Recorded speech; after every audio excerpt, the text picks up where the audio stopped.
Good morning students. जैसा कि हमारा जो विषय चल रहा है वो है नमक। आरोह भाग 2 से जो नमक कहानी है इसका हम अध्ययन कर चुके थे, लेकिन इसमें से 2 या 3 पेज शेष रहते हैं, उनका अध्ययन करेंगे। आंतरिक प्रश्नोत्तर जानेंगे, अभ्यास के जो प्रश्नोत्तर है उन्हें भी अच्छे से जानेंगे। तो शुरू इधर से करते हैं। वैसे तो ये पंक्ति हम पढ़ चुके थे, लेकिन दोबारा से यहीं से शुरू करते हैं। जब उसका सामान कस्टम पर जांच के लिए बाहर निकाला जाने लगा तो उसे एक झिरझिरी सी आई और एकदम से उसने फैसला किया कि मोहब्बत का यह तोहफा चोरी से नहीं जाएगा। नमक कस्टम वालों को दिखाएगी वह। उसने जल्दी से पुड़िया निकाली और हैंडबैग में रख ली, जिसमें उसका पैसों का पर्स और पासपोर्ट आदि थे। जब सामान कस्टम से होकर रेल की तरफ चला तो वह एक कस्टम अफसर की तरफ बढ़े। ज्यादातर मेजें खाली हो चुकी थी, एक दो पर इक्का दुक्का सामान रखा था। वहीं एक साहब खड़े थे, लंबा कद, दुबला पतला जिस्म, खिचड़ी बाल। खिचड़ी बाल क्या होते हैं? सर पर जब सफेद रंग के बाल हो जाते हैं उन्हें खिचड़ी बाल बोलते हैं, सफेद रंग के बालों को। आंखों पर ऐनक। वे कस्टम अफसर की वर्दी पहने तो थे, मगर उन पर कुछ जच नहीं रही थी। सफिया कुछ हिचकिचाकर बोली, मैं आपसे कुछ पूछना चाहती हूँ। उन्होंने नजर भर कर उसे गौर से देखा। बोले, फरमाइए। उनके लहजे ने सफिया की हिम्मत बढ़ा दी।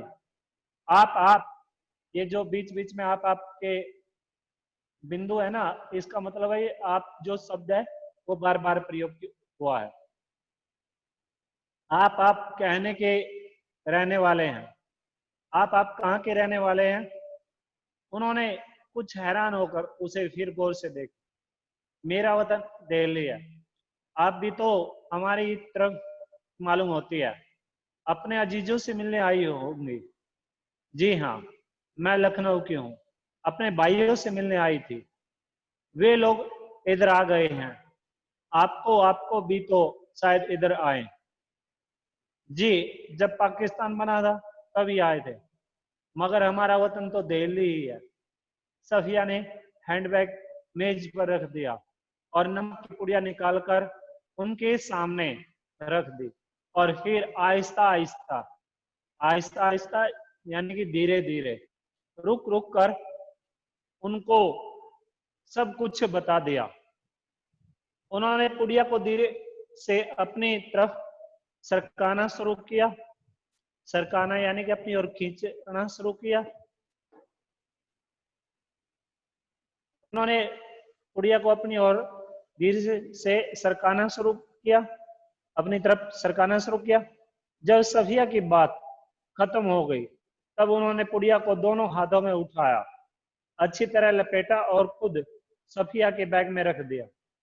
बैग सफिया को देते हुए बोले, मोहब्बत तो कस्टम से इस तरह गुजर जाती है कि कानून हैरान रह जाता है। इस पंक्ति का अर्थ बताऊंगा मैं आपको।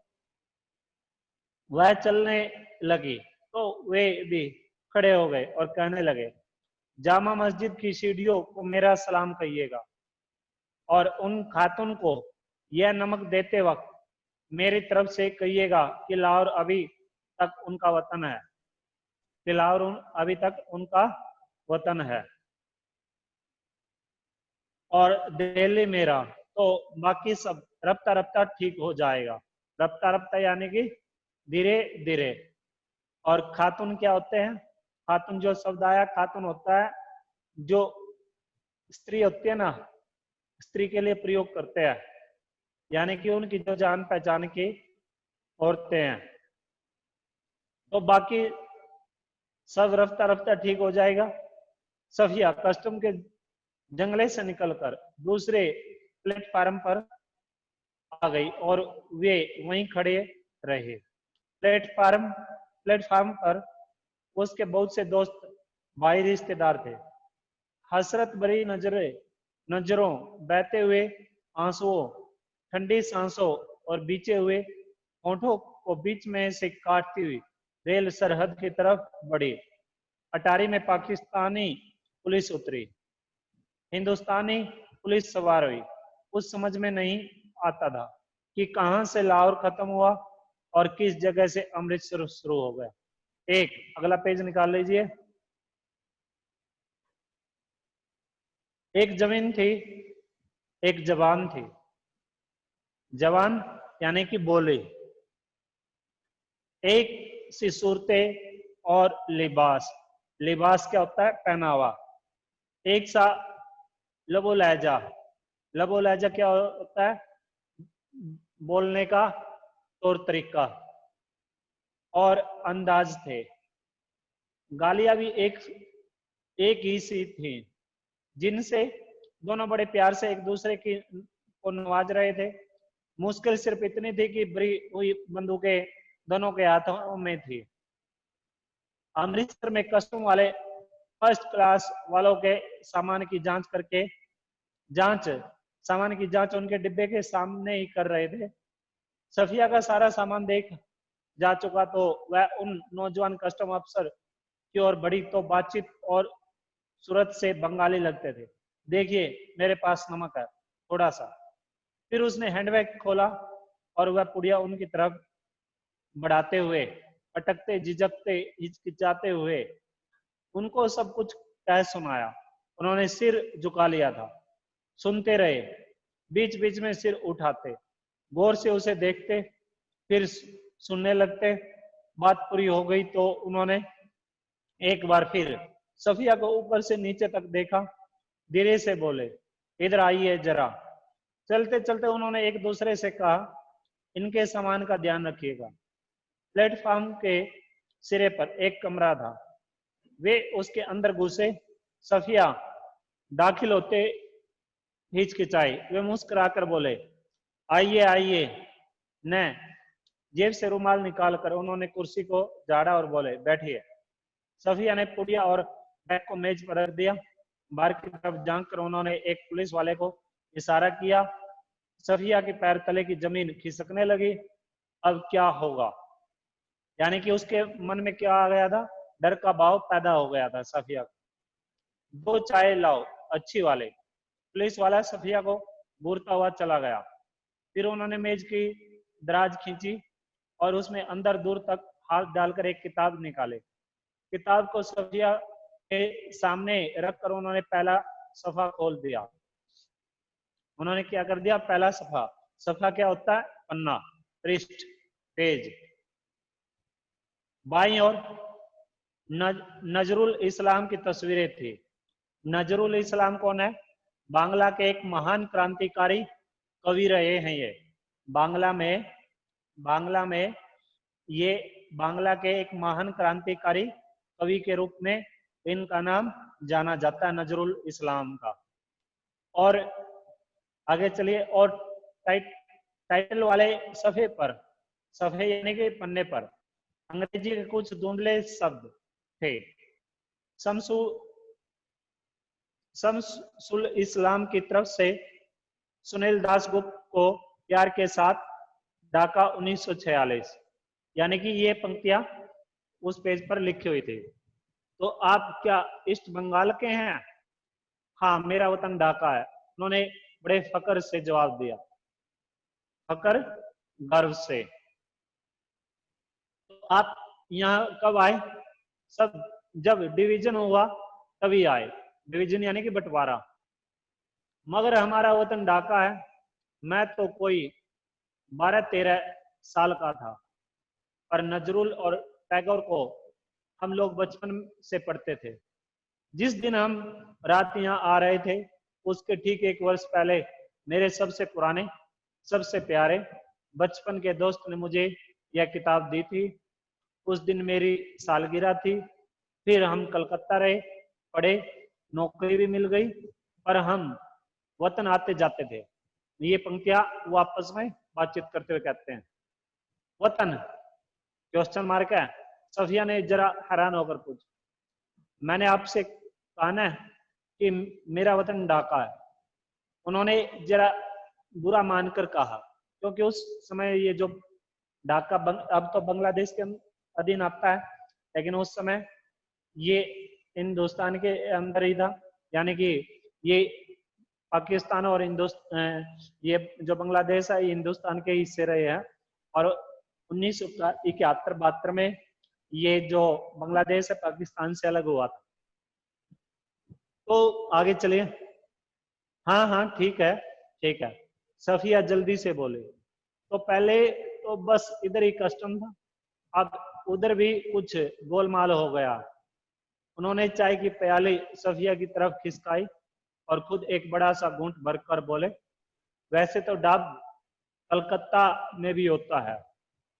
वैसे तो डाब कलकत्ता में भी होता है। डाब क्या होता है? डाब से अभिप्राय कच्चे नारियल से। डाब से क्या अभिप्राय है? कच्चे नारियल से। जैसे नमक यहाँ भी होता है, पर हमारे यहाँ के डाब की क्या बात है।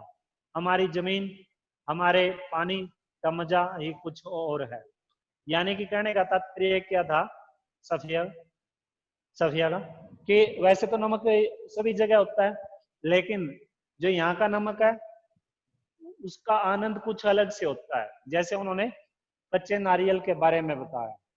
कच्चे नारियल का जिस जगह जो मुख्य जगह होते हैं ना, वहां पर कुछ अलग ही आनंद की अनुभूति होती है। कोई भी खाद्य पदार्थ से संबंधित कोई भी चीज है, कोई भी वस्तु है खाने पीने से संबंधित, तो वो क्या होती है, वो आनंद देने वाली वस्तुएं होती है। आगे चलिए। उड़ते वक्त उन्होंने पुड़िया सफिया के बैग में रख दी और खुद उस बैग को उठाकर आगे आगे चलने लगे। सफिया ने उनके पीछे चलना शुरू किया। जब सफिया अमृतसर से पुल पर चढ़ रही थी, तब पुल की सबसे निचली सीढ़ी के पास वे सिर झुकाकर चुपचाप खड़े थे। सफिया सोचते जा रही थी, किसका वतन कहाँ है? वह जो कस्टम के इस तरफ है या कस्टम के उस तरफ या उस तरफ। तो ये जो अध्याय था ये आपका समाप्त हो गया है।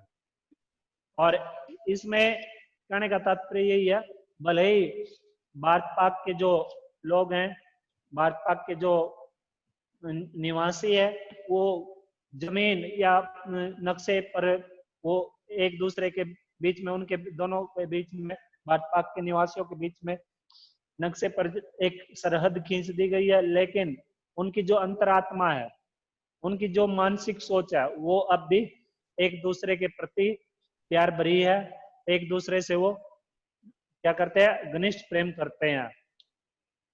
अब इसमें अभ्यास के प्रश्न उत्तर देख लीजिएगा आप। इसमें अतिरिक्त प्रश्न उत्तर भी है। पहला है, सफिया के भाई ने नमक की पुड़िया ले जाने से क्यों मना कर दिया? सभी, अब इसमें कई कारण है। सफिया के भाई ने नमक की पुड़िया ले जाने के लिए इसलिए न सफिया के भाई ने नमक की पुड़िया ले जाने के 3 कारणों को से उन्हें मना किया। अब ये 2-3 कारण कौन से होते हैं?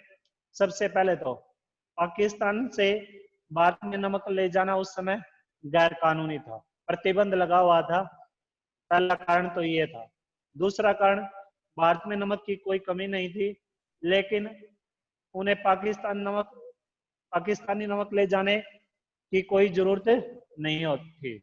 यानी कि भारत में जगह नमक मिलता था, लेकिन फिर भी वो क्या, एक दूसरे से घनिष्ठ प्रेम की भावना दिखाते हुए वो पाकिस्तानी नमक को ले जाना चाह रही थी। तीसरा, जो कस्टम अधिकारी नमक पाए जाने पर उसके सामान की क्या कर रहे थे, अगर कस्टम अधिकारियों को उसके सामान में नमक मिल जाता तो उस पर प्रतिबंध लगता, उसको जेल में डालते, उस पर कानूनी कार्रवाई होती। ये भी मुख्य कारण रहा है कि सफिया के भाई ने नमक की पुड़िया ले जाने से उन्हें मना किया। ये जो 3 बातें हैं ये पहले इसमें आएंगे, पहले प्रश्न के उत्तर में आएंगे।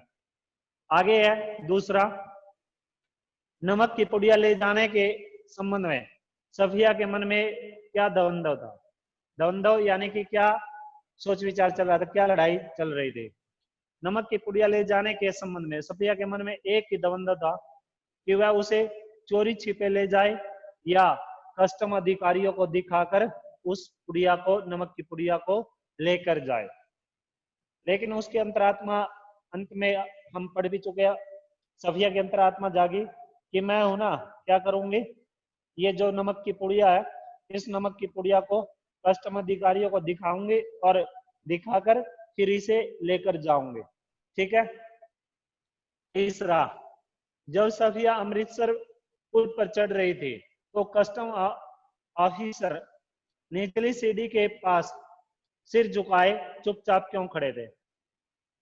अब इसमें देखिए, जब सफिया अमृतसर के पुल पर चढ़ रही थी ना, तो कस्टम ऑफिसर निचली सीढ़ी के पास सिर झुकाकर इसलिए खड़े थे कि उन्होंने सिख बीवी का, जो वो क्या थी, सिख बीवी थी, और सिख बीवी का जो प्रसंग छिड़ने पर अपने वतन ढाका की याद आ गई थी।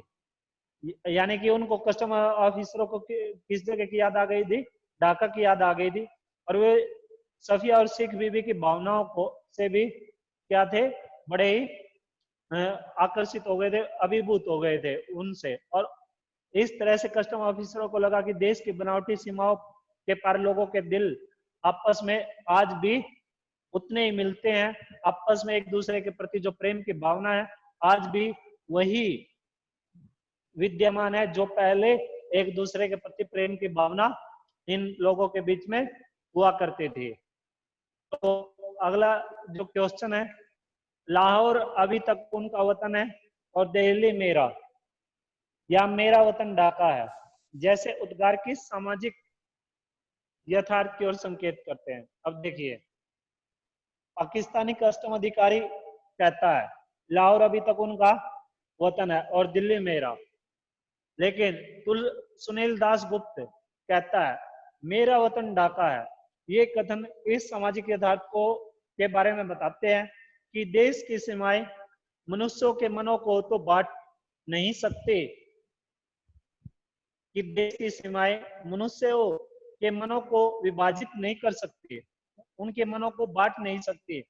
मनुष्य का जो लगाव अपनी जन्मभूमि से कभी भी नहीं टूट सकता, कभी भी वो अपनी जन्मभूमि से, जिस भी व्यक्ति का जिधर भी जन्म हुआ है वो अपनी जन्मभूमि को कभी भी भूल नहीं सकता। और स्वदेश प्रेम कोई गमले में उगाया जाने वाला कोई पौधा नहीं है जिससे मन मर्जी से कहीं से भी उगाया जा सके, जिधर भी मन करे वहीं से उसको पैदा कर दे। मनुष्य को स्वाभाविक रूप से अपनी जन्मभूमि से बहुत ही प्रेम होता है और वो अंतिम समय तक उसकी एक इच्छा होती है कि जब भी मेरे शरीर से प्राण निकले तो मेरे शरीर से ये जो प्राण निकले ये मेरी जन्मभूमि पर ही जाकर निकले, मैं अपनी जन्मभूमि पर ही अपने प्राणों को त्यागना चाहता हूं, यही इसमें बताया गया है। अब पांचवा जो क्वेश्चन है, पांचवा क्वेश्चन, नमक ले जाने के बारे में सफिया के मन में उठे द्वंद्वों के आधार पर उसकी चारित्रिक विशेषताओं को स्पष्ट कीजिए। सफिया को एक सिख बीवी ने कहा था कि वह उसके लिए लाहौरी नमक लेती आए। ये बात किसने कही थी सफिया को कि लाहौरी नमक लेते आना? ये बात कही थी एक सिख बीवी ने जो उसके आसपास रहा करते थे। तो यह इच्छा सुनते ही सफिया ने एक दृढ़ निश्चय किया कि वह अपनी मुंह बोली माँ के लिए भी नमक जरूर लाएंगे। उसने नमक लाने से बचने के लिए जरा भी नहीं सोचा।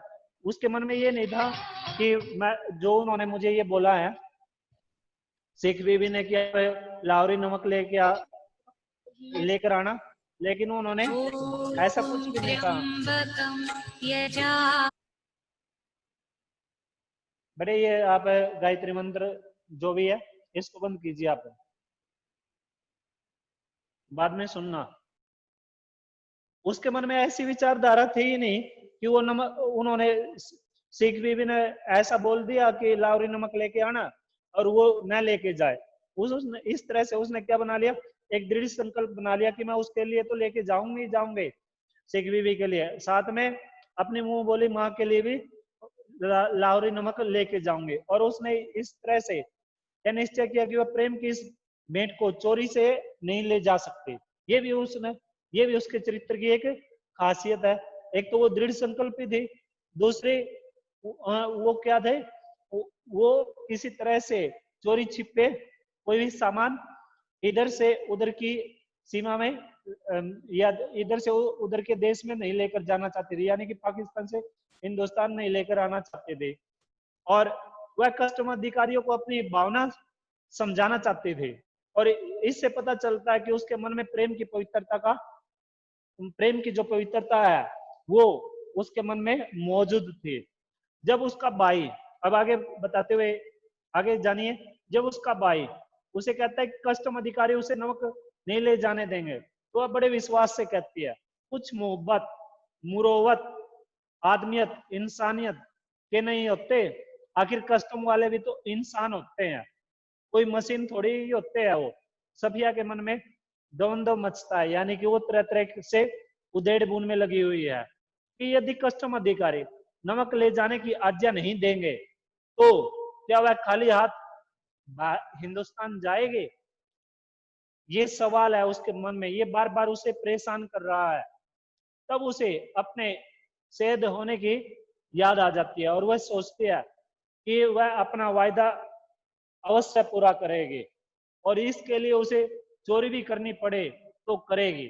अब उसके पहले तो उसके मन में क्या था कि वो किसी तरह से चोरी छिपे कोई भी वस्तु इधर से उधर नहीं लेके जाए, लेकिन उसने अपने जो उसने दृढ़ संकल्प बनाया था, दृढ़ संकल्प क्या बनाया था उसने? नमक ले जाने का, नमक को लेकर जाने का।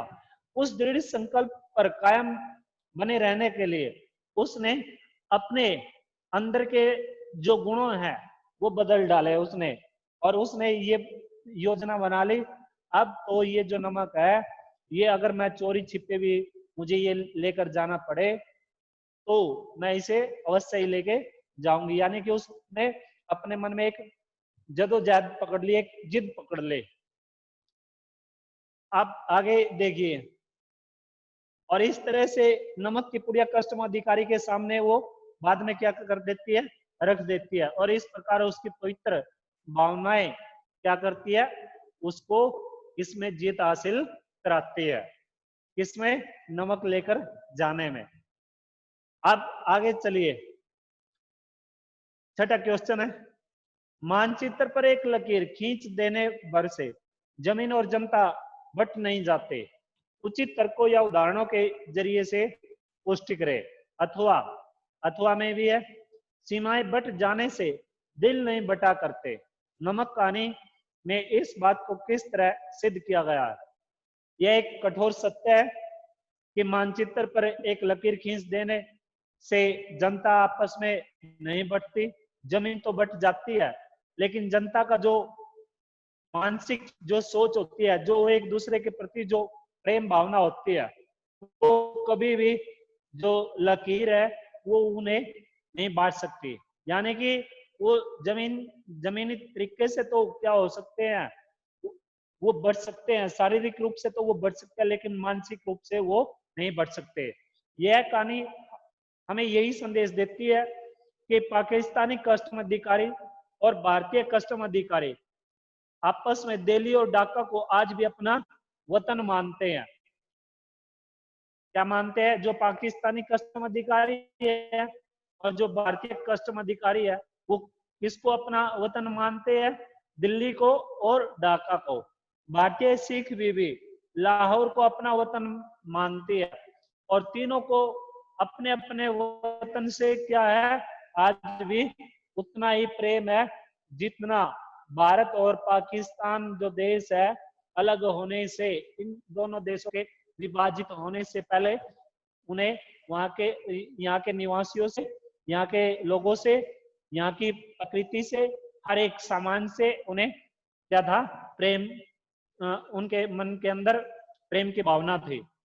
अब सिख बीबी लाहौर का नमक, सिख बीबी के मन में क्या है? सिख बीबी के मन में ये इच्छा है कि वो जैसे कैसे भी हो लाहौर का नमक प्राप्त करे, और भारतीय कस्टम अधिकारी ढाका के नारियल पानी को क्या करते हैं, लाजवाब बताते हैं, क्योंकि उन्हें क्या चीज पसंद है। वैसे तो जो नारियल पानी है, नारियल पानी उधर भी पाकिस्तान में भी मिलता था, पाकिस्तान में भी उस चीज की कमी नहीं थी, और नमक की हिंदुस्तान में भी कमी नहीं थी, चाहे गुजरात है या फिर कोई अन्य क्षेत्र जहां पर नमक की अधिक प्रचुर मात्रा में प्राप्ति होती है। लेकिन क्या था, उन्हें एक वहां के ये जो दोनों चीजें है, नारियल पानी और ये जो क्या नाम है नमक, ये क्या करता है, एक दूसरे की भावनाओं को प्रकट करता है। इसके एक दूसरे की भावनाओं को, पाकिस्तान देश के लोगों की भावनाओं के और हिंदुस्तान देश के लोगों की भावनाओं को, एक दूसरे के प्रति जो प्रेम की भावना है उसको ये प्रकट करता है। और पाकिस्तानी कस्टम अधिकारी दिल्ली की जामा मस्जिद की सीढ़ियों को क्या कहते हैं, जब सफिया को बोलते हैं कि आप जब जाए ना तो आप क्या करें, दिल्ली की जो जामा मस्जिद है वहां की जो सीढ़ियां, उनको हमारा क्या करना, सलाम बोलना। और इस तरह से वो एक दिन, इस तरह से उन्हें विश्वास है कि एक दिन हम फिर आपस में ऐसे ही आपस में क्या हो जाएंगे, मिल जाएंगे। आज भी वहां के लोगों में ये ऐसी विचारधारा है कि हम आपस में एक दूसरे से मिलेंगे। लेकिन लेकिन कुछ ये राजनीतिक जो लोग हैं, जो अपना स्वार्थ सिद्ध करना चाहते हैं, चाहे वो हिंदुस्तान से हो या फिर पाते हैं, अपना स्वार्थ सिद्ध करने के लिए, वोटों की राजनीति करने के लिए एक दूसरे को क्या करते रहते हैं, आपस में ये बिठाते रहते हैं, आपस में एक दूसरे से लड़ाई झगड़े करवाते रहते हैं। तो अगला क्वेश्चन देखिए, 7वां, नमक कहानी में भारत व पाक की जनता के आरोपित भेदभाव के बीच मोहब्बत का नमकीन स्वाद घुला हुआ है, कैसे। आरोपित भेदभाव, अब इसका अर्थ जान लीजिए। भारत पाकिस्तान दो अलग अलग देश है। सफिया के भाई के व्यवहार में यह भेदभाव बिल्कुल ही साफ सुथरे शब्दों में दिखाई देता है। और इस आरोपित भेदभाव के बाद भी सिख बीबी और सफिया और पाकिस्तान कस्टम अधिकारी सुनील दास गुप्त, वह सफिया के व्यवहार में फिर भी क्या है, एक दूसरे के प्रति प्रेम की भावना है और वो उसे प्रकट करना चाहते हैं। और दोनों देशों की जनता के बीच क्या प्रकट करना चाहते हैं, मोहब्बत का नमकीन स्वाद प्रकट करना चाहते हैं। यही स्वाद इस कहानी में बुला मिला है। अब ये सात जो क्वेश्चन है,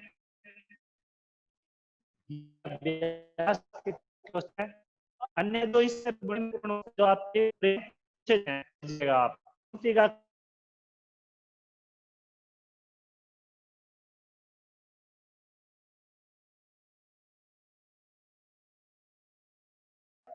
कि पुलिस अफसर भाई ने सफिया से कहा था, क्योंकि उसका भाई पुलिस में था और उसने ये बात कही थी कि आप अदीब ठहरी।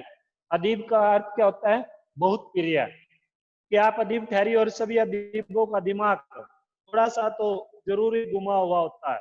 और इसके उत्तर में सफिया ने उपयुक्त वाक्य कहा था।